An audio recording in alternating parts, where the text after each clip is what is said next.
നമശിവായ.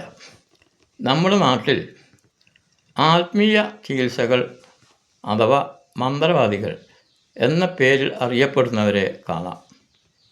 എന്താണ് ഈ മന്ത്രവാദം എന്നാൽ നമുക്കൊന്ന് പരിശോധിക്കാം.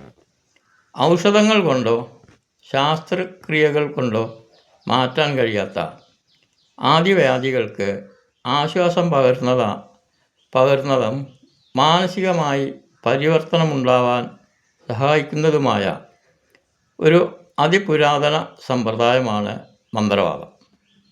വൈദിക സമ്പ്രദായത്തിലും കൗളാചാരമനുസരിച്ചും മന്ത്രവാദ ചികിത്സകൾ നടത്തിവരുന്നു. ഗുരു പരമ്പരയാൽ വന്നു ചേരുന്നതും വളരെയധികം പഠിക്കാനും പ്രവർത്തിക്കാനും ബുദ്ധിമുട്ടുള്ളതുമായ ഈ വിഷയം അതീവ രഹസ്യമായിട്ടുള്ള പഠനവും പ്രവൃത്തിയുമാണ്. പണ്ഡിതനും പാമരനും ധനികനും ദരിദ്രനും എല്ലാം അവരവരുടെ ആവശ്യാനുസരണം രഹസ്യമായി ഇവരെ സമീപിക്കുന്നവരുടെ വിശ്വാസ്യതക്കനുസരിച്ച് അവർക്ക് ഗുണഫലം ഉണ്ടാവുമെന്നത് ഒരു വസ്തുതയാണ്.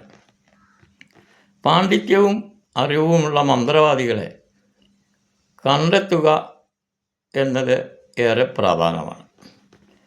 പ്രപഞ്ച നിയമാദികളിൽ അധിഷ്ഠിതമായ ഒരു കർമ്മമാണ് മന്ത്രവാദ ചികിത്സാ സമ്പ്രദായം.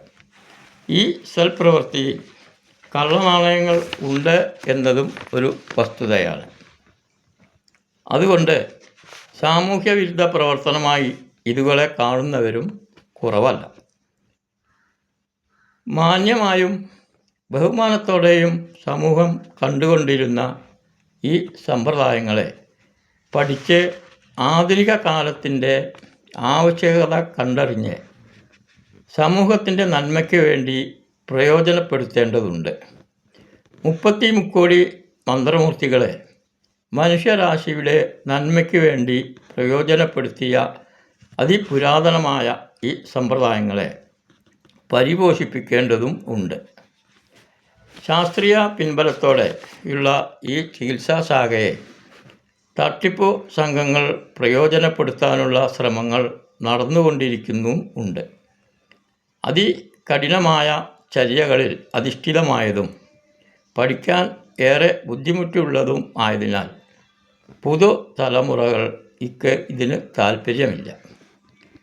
പ്രകൃതിക്കിണങ്ങിയതും ഫോക്ലോർ കലയുമായി ബന്ധമുള്ളതും പ്രതിസന്ധി ഘട്ടങ്ങളിൽ മനുഷ്യർക്ക് ആശ്രയമാകുന്നതുമാണ് മന്ത്രവാദ ചികിത്സ അഥവാ ആത്മീയ ചികിത്സ എന്ന് പൂർവികരുടെ